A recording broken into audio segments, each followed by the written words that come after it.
Welcome back to Pork Chops, Rice, and Peaches. I'm Noah. And I am Richard.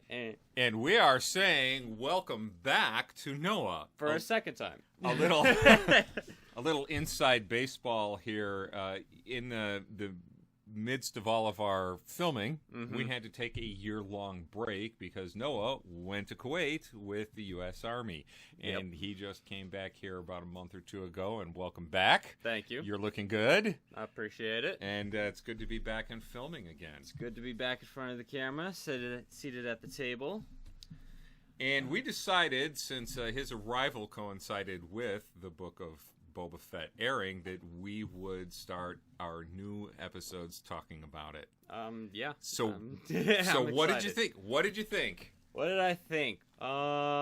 It was...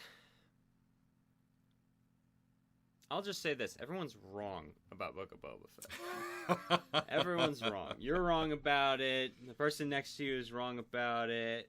Everyone's wrong about Book of Boba Fett. Everyone's got an opinion, and to each his own on this show, because there's a lot of things this show does right, there's a lot of things this show does wrong, and overall, it's average. I appreciate it for what it is. There's some good pieces, some entertaining pieces, there's some bad pieces, some really annoying pieces, but overall, the show is good-ish. Good-ish. Well, okay, so it's average. It's average. The good and the bad kind of equal each other. I would say there's more good than bad, but some of the bad is so annoying, to me at least, that it kind of evens out. That's a definite meh. Yeah. That is very definitely a meh. Now, meh is the key word. There was one article, and now I am not going to find it because I found one and I put it on my. I bookmarked it on my phone. There was an article I read yesterday. It was probably the best Book of Boba Fett article that I have come across. Okay. And a writer, last name I believe of Johnson, but it was probably the fairest. And now, of course, I can't find it because I'm, a technophobe here. In my old age, it's getting harder and harder to use this stuff. I like pencil and paper. So, the Book of Boba Fett. We learn Boba Fett's life after he fell into the Sarlacc pit in 1983. What took place? How long did he live down there? And apparently he crawled out of the Sarlacc pit in 2021. So, there's a long time to be down there, but he survived. We received answers to questions that people, wanted to have answered for a long, long time. Yep.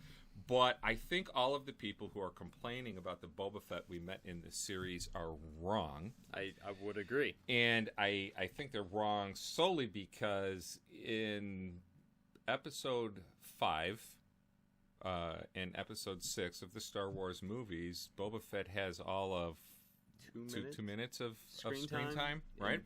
what, 5 lines, maybe? I don't even.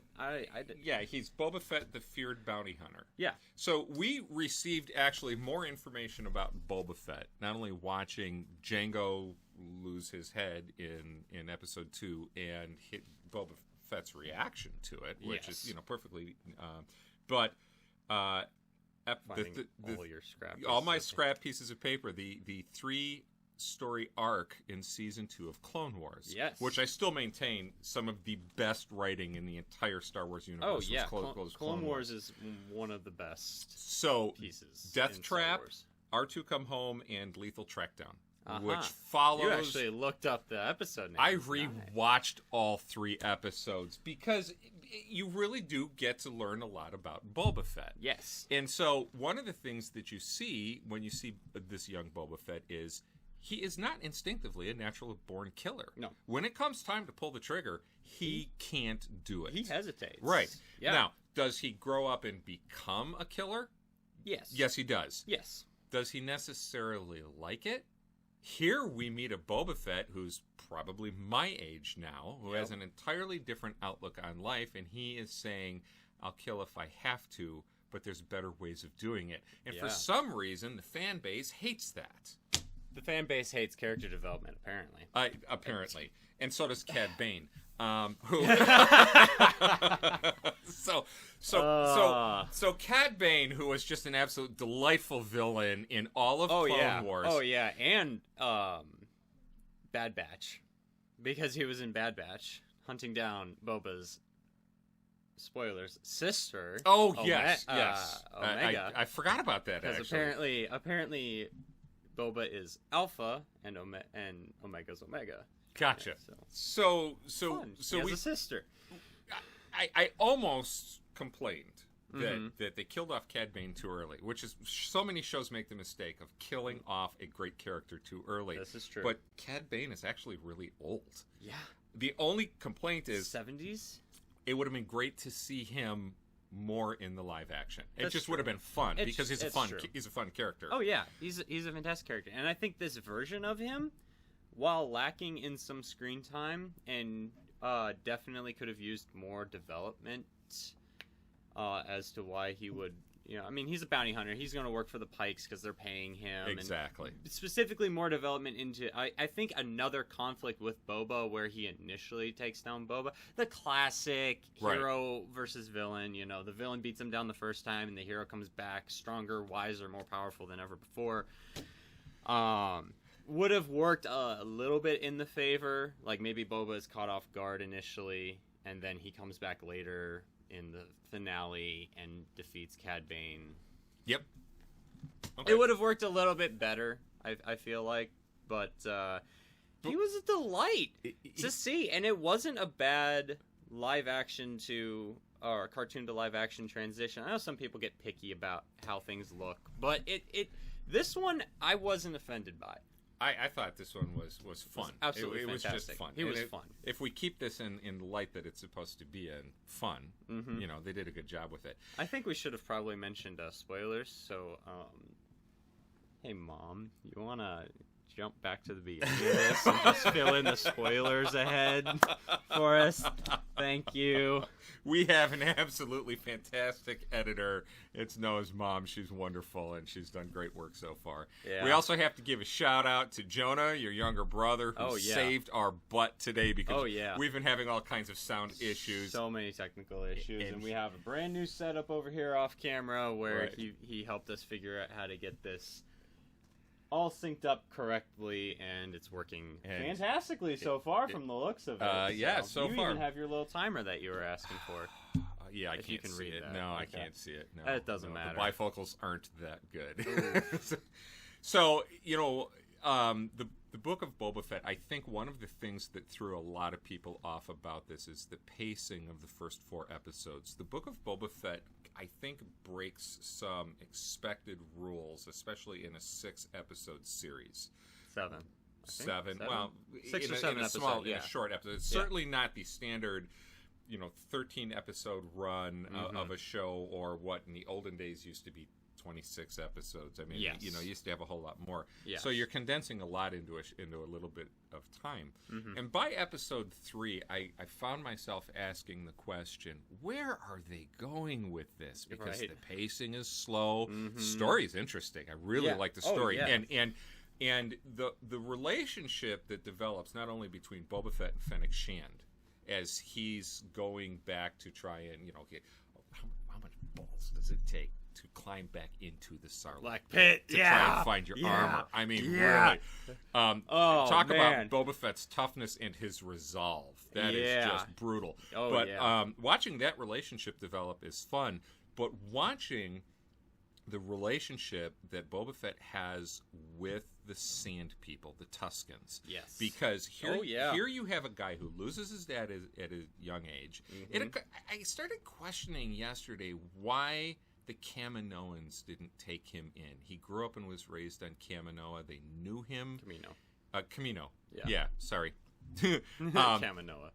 Well, yeah, because I was saying Kaminoan. My apologies, but Kamino. But regardless, I wonder why they didn't take him in and raise him as one of their own, like they were doing with Omega. Well, I think Bad Batch, they all Well, yeah, eventually they did, but Yeah. this would have taken place before that. Yeah. Back when they were still producing clones at a record pace and still fulfilling their contract. And That's true. So I wondered why they didn't take him in, but regardless of that, we have a guy who grew up without family. Mm-hmm. And when he finally did get family, his family was a ruthless gang of murderers. That's not really family. No. So for the first time in his life since his father dies, he gets family with extreme tough love. They put him through the gauntlet. Yep. They test him. They try him. Mm-hmm. He gives back to the family. They give to him. Yep. He becomes one of them. He learns valuable skills. The whole watching him get his Gaffy stick. I can never remember the name of it. I It's love wonderful. the Gaffy stick. Well, it's so cool. Well, and watching him make it. Yeah. I mean, it was just fun, I didn't right? know I didn't know I could. I go to YouTube for that sort of thing. Right. Throw some Disney polish on anything and I'll watch it. Apparently. Yeah. So that was really cool. I didn't like some of the repetitive writing. He teaches them how to fight the bad guys off the train, the Great Western Train thing. I mean, it's we're seeing a repeat of this type of thing where the outsider teaches the little village how to save themselves. Yeah. But regardless of that, and I think the comment I made to you in a text message was, are we seeing the limits of Favreau's writing ability? I don't know. And I don't know if that's a fair criticism or not, but the repetition in the style of episodes is starting to show. It is starting to show just a little bit. I think it's the nature of the settings they're choosing, like Tatooine, like these backwater planets. A lot of these shows are not taking place on Coruscant, on Naboo, on great sprawling cities. We're seeing the underworld, the average person's perspective. So you don't have the high stakes, right, like political aspects to it. So there's things you could do, but when you're dealing with a tribalistic society, I think it might have been to give them the benefit of the doubt and play devil's advocate. Who knew back when season 1 of Mandalorian came out that they were going to be making a Boba Fett show? Like, they might have had plans for it, and then they might have gotten to the point where, oh yeah, we've introduced him on Tatooine. He's got the ship back. He looks like he's been dealing with Tusken Raiders. Oh crap, we have to write a story about him with the Tusken Raiders, helping them and proving his worth. Well, okay. But it was interesting and it was fun to watch. And here's the thing: we have a character that is introduced as a lethal bounty hunter, and what's the warning that Vader gives him? No disintegration. I think we both sounded like Admiral Akbar there, probably not like Vader. Probably. So he has this reputation, and then you see this whole different side to him, so you end up caring about him. And I think, it just occurred to me, that might really be what has people aggravated deep down inside. Yeah. He became a likable character that you were rooting for, Mm-hmm. when by reputation he was just, like this ruthless killer. Can I go off for a second? Yeah, sure, go ahead. Oh my gosh, people, the Tell extended them. universe is not canon anymore. All your stories about Boba Fett fighting off simulations of Jedi using lightsabers, blah blah blah, all that gone. I think the only one that's canon is where he fought Vader with a lightsaber and lost, but I don't know because I haven't read the comics. But that's gone. It's gone. Get over it. He's done. The extended universe Boba doesn't exist. And if you're complaining about a more human Boba that isn't the savage, feral, deadly Boba who walks into a room and everyone is like, "We have you surrounded. We got you dead to rights. You're trapped in here with us." And he replies with something like, "No, you're trapped in here with me." That sort of thing. Pulls out his blaster and shoots them all dead before their weapons even come out of their holsters. That sort of thing. It hasn't been taken from you. It has not been taken from you. Because I rewatched the series when my wife wanted to rewatch the series because I was ahead of her.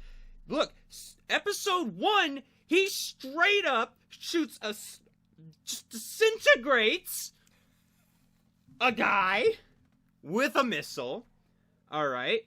You see him in episode 2 go into a bar with a beat up rifle and a child's gaffy stick and beat the crap out of all these gangsters, breaking the rifle over one of them's head, and then grab a drink and walk off and take their their speeders. And not wearing armor.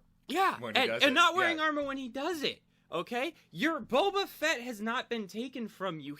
And then the scene at the end with him and Mandalorian, and Din Djarin facing down all the Pike Syndicate is one of the coolest scenes that we have seen on this TV show, because you're seeing them both at I wouldn't say at Boba's peak necessarily, but you're seeing them in action. You're seeing him utilize all his tools. You're seeing him go full force.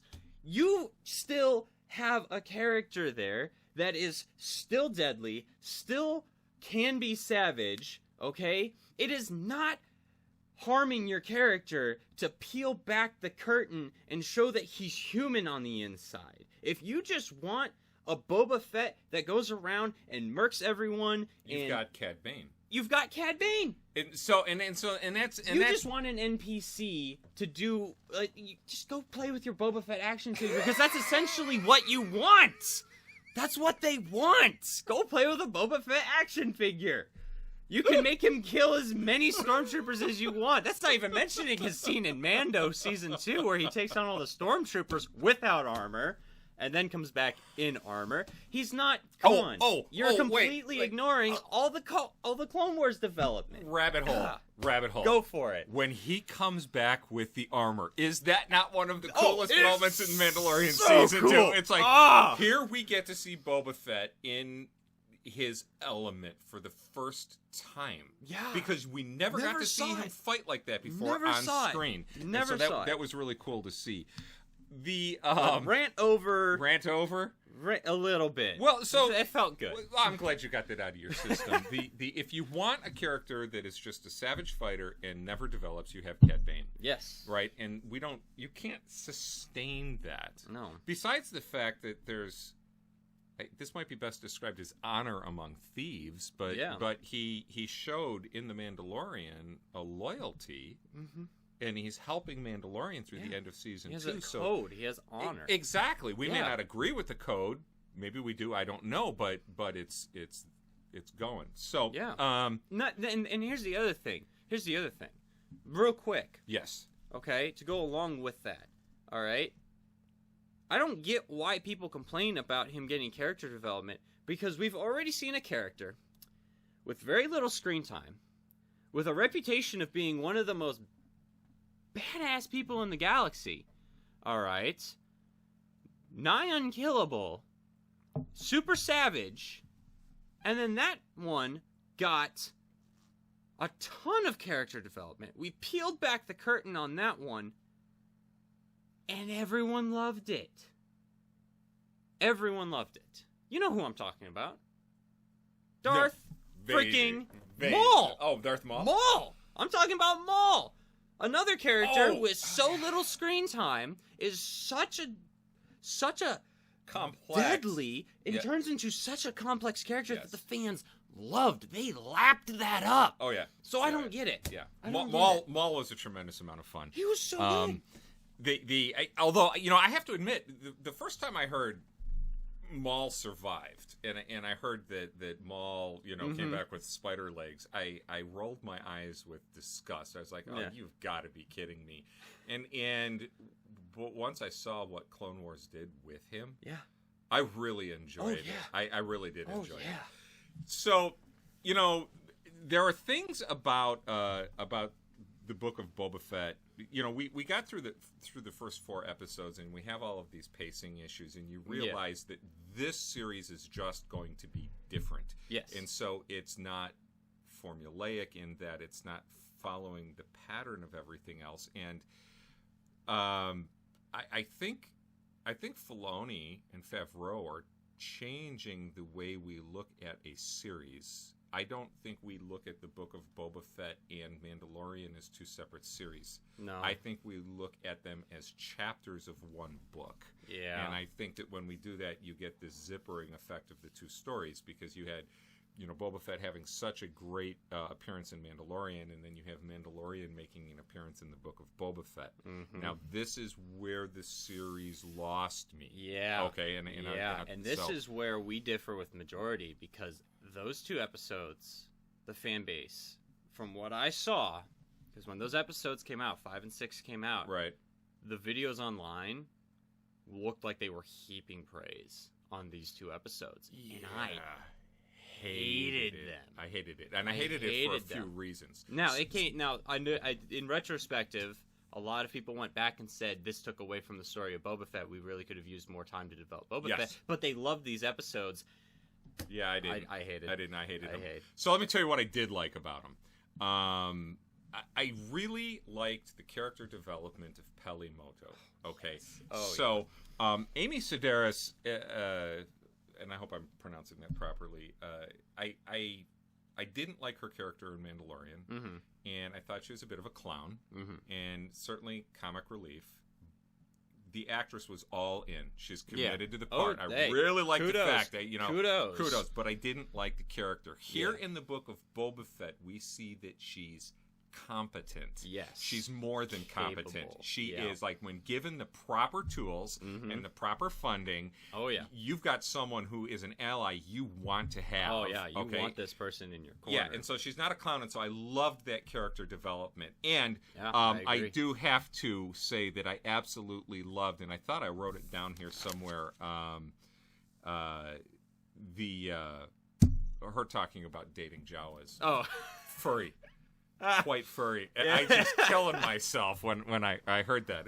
That was very, very well done. That was funny. She kind of she solidified in my mind something that I haven't liked about the Mandalorian from the very beginning, and that is these awkward swear words that they come up with, or like swear words, from the galaxy. So there is no way to say a scud in a krill pond and make it sound like anything other than really awkward and almost it's cringy. It's seriously cringy. The only Nerf Herder worked in A New Hope. It was because it was funny, and it was just like, wait, what? Yeah. But no. one of those, it's only a 2-word insult, and one of them is a word that we can fill in the gaps with. Right. So Dank Ferrick has only been used well once, and it was Horatio Sands as Mythal in the very first Mandalorian episode. Yep. He says it well. It's not awkward, it's not cringy, but it just goes downhill from there. And I think Gina Carano's delivery of those things is the worst. Oh yeah, because you can't put. It's what you just said. We can't relate to anything that's being said. I don't know what a ferric is, and I don't know the context of dank, because on the internet, dank means something completely different. I don't want to know. I really, really don't want to know. the weapon unload scene where Mandalorian is traveling on public transport, where he's standing in front, and he's, and it reminds you of Mad Max and Beyond the Thunderdome, when he goes into Barter Town and he's pulling all of these weapons out, and it was just keeping the. You know exactly what is going to be my biggest complaint about these episodes. Yep. For the love of Pete, Disney recast actors in roles. We need a new Luke Skywalker. Yes, we do.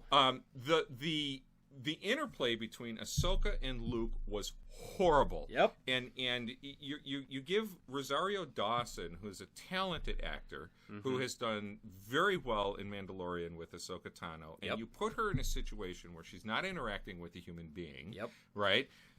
Both Luke and Ahsoka were far too spiritual and ethereal and philosophical. And I mentioned this to you once before. If I grew up without my dad, and I met somebody who knew my dad when my dad was young and in his prime, and they looked at me and said, "You are so much like your father," I wouldn't be standing there going,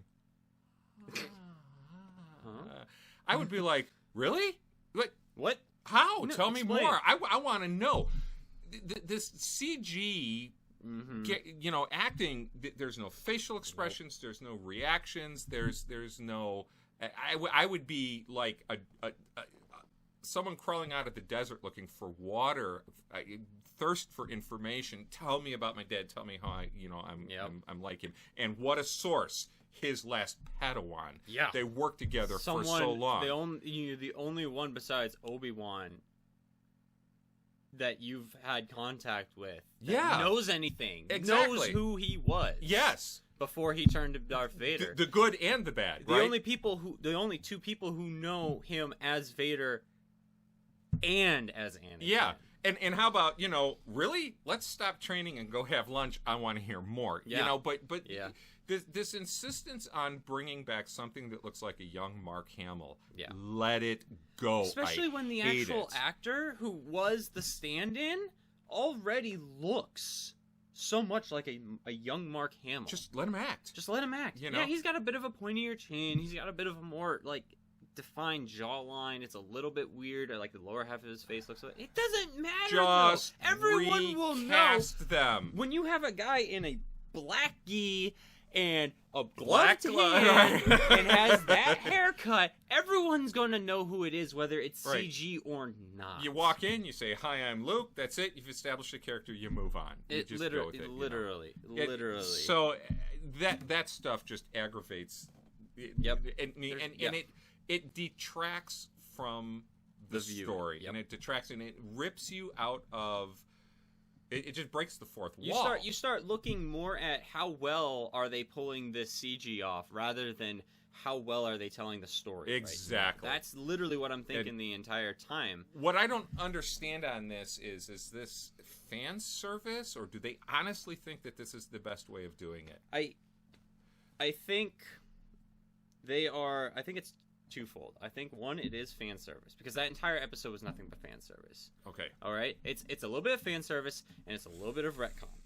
And the fan service comes in with those two episodes. You get, the Naboo Starfighter. It's time for my rant. Oh, go for it. It is Never time mind. for Go my for rant. it. Go for it. Go for it. I'm out. Bye. I'm out. Stop with the fan service, Disney. Develop a story that's worth telling, tell it well, and tell the story that you want to tell. And stop trying to please fans through fan service, because what you're doing is wasting our time. You've got a bad product. He's left. You've got a bad product when you are doing that. It is just a total incomplete waste. And it's distracting, and it's bad entertainment. Tell the story you want to tell. Make the fans deal with it. Apparently the same way I have to deal with a computerized Grand Moff Tarkin in Rogue One. Or, retro Carrie Fisher. She's dead. Recast the character. Okay. Feel better? Yeah, kind of. So, Turn to the dark side. you know, we sit down and we have these conversations, and when I look at them after the fact, I think to myself, should we have given a synopsis of the story, or do we just rock and roll through whatever comes up? And I think we just rock and roll. I think we just rock and roll through All whatever right. comes up. No, so before you had your fun. Thank you. No, feel free. We like I was saying, I think it's twofold. Yes, I think there's a little bit of fan service because R2-D2 is going to put butts in seats. Luke Skywalker, but it's also to put a more positive light on it. They are very obvious, making it very obvious with episode 6. They are not retconning the sequels. They have made it crystal clear that they are not retconning the sequels, and they're doing it this way, I think, for a reason. Because the sequels got so much negative attention. So many people hated the depiction of Luke. Mark Hamill himself hated the depiction of Luke in The Last Jedi. Like, so many people were angered by this. They're bringing back Luke to assure the audience that the Luke that you knew and loved from the original trilogy still exists. He's still there. That's why they brought him back in Mandalorian and gave him a pretty cool scene. Yeah, it was a pretty good fight sequence. It's not sequence, as good as his father's. No. But it's pretty good. Right. But they gave him they're giving the fans a little bit of that. They're giving them hope that, hey, guys, we are not throwing your favorite characters down the drain. We are not going to make them do something that's completely out of character. We're not going to take the dude who looked at the most evil, tyrannical, robotic human that was his father in the galaxy, look at him and say, I think there's still good in you, and have him turn around and look at his nephew and say, you're turning to evil because I had a bad dream, and you're hopeless. There's no salvation for you. I kill you now. They're not doing that. Dave Filoni and Jon Favreau have made it crystal clear at this point, to me, they are not retconning the sequels. They're not canceling them. They're not pulling them out of canon. They are going to pull Clone Wars. They are going to rework the story to strengthen the sequels as best they can so that they can keep the sequels. You could retcon them, but that's a lot. That is a lot. We've had this discussion. Oh man, that's lot flushing too. a multi-billion-dollar investment down the exactly, toilet, and they're not going to do that. So with the presence of the Snoke clones, all these hints that Grogu was being experimented on in Mandalorian to create Force-sensitive clones. I did not see snow cones anywhere in there. In Mandalorian Season 2, when they invade the thing, there's the Bacta tank, and there's a big creature in there.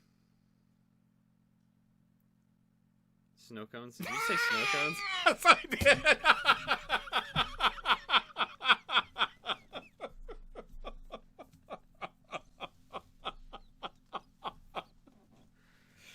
Dead joke. Sorry. Probably drove that thought right out of your head. Oh, yeah. It gone. That train derailed. What was I saying? Oh, Snoke clones. With the presence of Snoke clones, the Kaminoan scientist, the scientist who has the Camino patch on his shoulder. Right. And now they're showing Luke building his Jedi temple. Yes. Which looks like the Jedi temple in the flashbacks in The Last Jedi.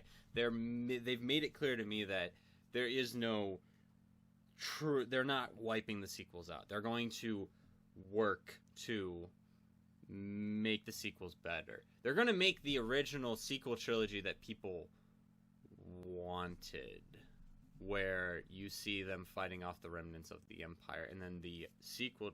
But they're going to do it. They're going to do it episodically through television. Through television. Right. It's being the fans are dubbing it the Filoniverse. Okay. Because I've seen that. You've got Ahsoka coming with her own show.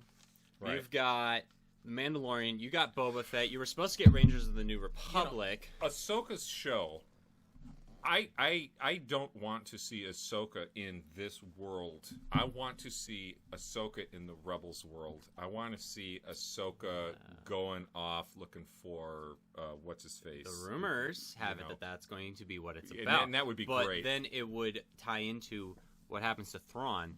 And then you get to see how that storyline ties in with the Mandalorian and Boba Fett. It would be great to see and all you of would that. see all of them collide, Avengers style. That would be really cool. It would be really cool. So a couple of the really things that cool. But we're getting off track on Book of Boba Fett because we were talking about fan service and what they're doing with these 2 episodes, which I think, tying it all together, that those episodes are they're trying to use that as a springboard by promising that you're going to get a bigger overarching story. They're creating view loops. Okay. You go watch Mandalorian, and then people start saying, "Oh, Boba Fett was in it," so you go watch Mandalorian for Boba Fett. Right. But then Book of Boba Fett comes out, and people say, "Oh, Mando came into Book of Boba Fett. So Luke Skywalker's in Boba Fett." Right. So you watch it to figure out what happens, and you create view loops. You create people who are, they're thirsty for more. Right. They want more. They want more story, so they watch more shows, even ones they may not necessarily be interested in or be down to watch immediately. But when you start sprinkling in the little bits of that fan service, unfortunately, then you start to get more people watching going, oh, they brought Luke in, which means they're going to be using him later. What are they going to do? What's it going to happen with Grogu? You know what? So my bit over. So, well... Before the battery runs out on the camera and we run out of recording time, there's a couple other things that I want to make note of that I liked and I didn't like. So Ming-Na Wen as Fennec Shand is fantastic, and I love always fantastic. I love her introduction into the mechanics bay when she jumps down off the crates, because I'm looking at her and I was like, she's my age, and I'm watching her jump down and I'm thinking, wow, she's pretty good. She's in pretty good shape. Yeah. Her kill scene at the end of the series is incredible. Just takes them all out. It is a tremendous amount of fun. What did you think of the mods? People hate them. I kind of liked them. They were just a lighthearted, refreshing change. I understand why people didn't like them. I understand. I didn't hate them. I think they felt a little awkward because they're very... Star Wars is... It's gritty. The only time they would have fit into, they were a little too clean. They were a little too clean, and they were a little too cyberpunk. Yep. I would have believed them if they were found on Coruscant, not Tatooine. They were shiny. Read that before. They were. They had these glowing pieces. If it looked like they had hobbled together these mods out of R2-D2 or C-3PO, if they looked more like C-3PO looked in the prequel trilogy, like that, really wiry, a lot of exposed wires, rusted metal, all those things, they would have fit a lot better. The Vespas are cute, but out of place. Yeah, they are cute, but out of place. Yeah. Chase scene with them was slow. I didn't hate them. I thought they were... Character-wise, I found nothing wrong with them. Yeah, I kind of enjoyed them. They were good little foot soldiers. They worked really well. I know people hated the fact that Black Chrysanthemum didn't beat them all down in that fight scene, but it's like a 5-on-1 and he only had his knuckles. So yeah, there's things I didn't like that they did with this series in Tatooine, and one of them was you introduce this menace with the twins. The Hutt twins, and then you just leave it hanging. Yep. You introduce this scary character in the handler of the Rancor. The Rancor, and you've got this actor who is a phenomenal actor known for playing bad guys, Danny Trejo, and he comes in, and you have so much fun. this hint that you have got a character you're really going to have to deal with, and you get the line he gives to the Rancor, "Not now, honey, your time will come," and then you never expand or explore any of that. Yep. And so, as a viewer, I felt completely cheated on both of those issues. You get Jennifer Beal in, and all the articles are making this news about, here's Jennifer Beal, you give her a character, and then you blow her up? Yeah. And she's it's like, what? What? So there's one problem when you're bringing in known performers. One of two things is happening. Well, one of three things. Either they really need work and they're willing to do a one-off, or They just really love Star Wars, and they'll take any bit to be in Star Wars. Danny Trejo's thing was just he wanted to be in. Because there's pictures of him holding a machete and a stormtrooper onesie in front of the TV. Okay, yeah, I think he's a Star Wars fan. Well, I mean, it could be that, but it's just distracting. You get these big names, let's do something with them. Yeah. Right. Now, at the same time, I've said this before, there are certain actors that I see on screen, I have a hard time buying their character because they're just so well known. Yeah. Jennifer Beals is not one of those for me. So I kind of felt cheated with little things like that in the series. In a series that I overall really enjoyed. I'm very patient with the change with the pacing. Yeah. And I think if that pacing had followed through and we didn't get the 2 Mandalorian episodes, I really would have enjoyed Boba Fett even more. Those should have been episodes 1 and 2 of Mandalorian season 3. Flat out, they should have. Sure. They should have been, because it would have been, hey, Star Wars fans, here's the it's like poetry, it rhymes BS that you guys are always trying to cling to George Lucas's ghost. Okay? Because that was his line. Okay, right. Here's some poetry for you. It would have been better if, because in Mandalorian Season 2, we got 2 episodes with Boba Fett. He came in out of nowhere, completely unexplained with the Slave One ship. Right. Without his armor, which we see Din get. But it would have been just as cool. And it created mystique and intrigue for the Book of Boba Fett. Right. Because then you wanted to watch it and see how he got there. He right. came in with gaffy stick and robes and everything. It would have been cool to see the same thing happen with Mando. It would have been even better for the view loop, because Mando showing up with a Naboo starfighter. Yes. That's brand new, shiny, and tricked out. Yes. And he doesn't have the spear. Right. He has the darksaber. So you're wondering, where's all this going? Like, what's happening with it? Right. And then you get him showing up and being Mando for the last episode, Yep. And then you have,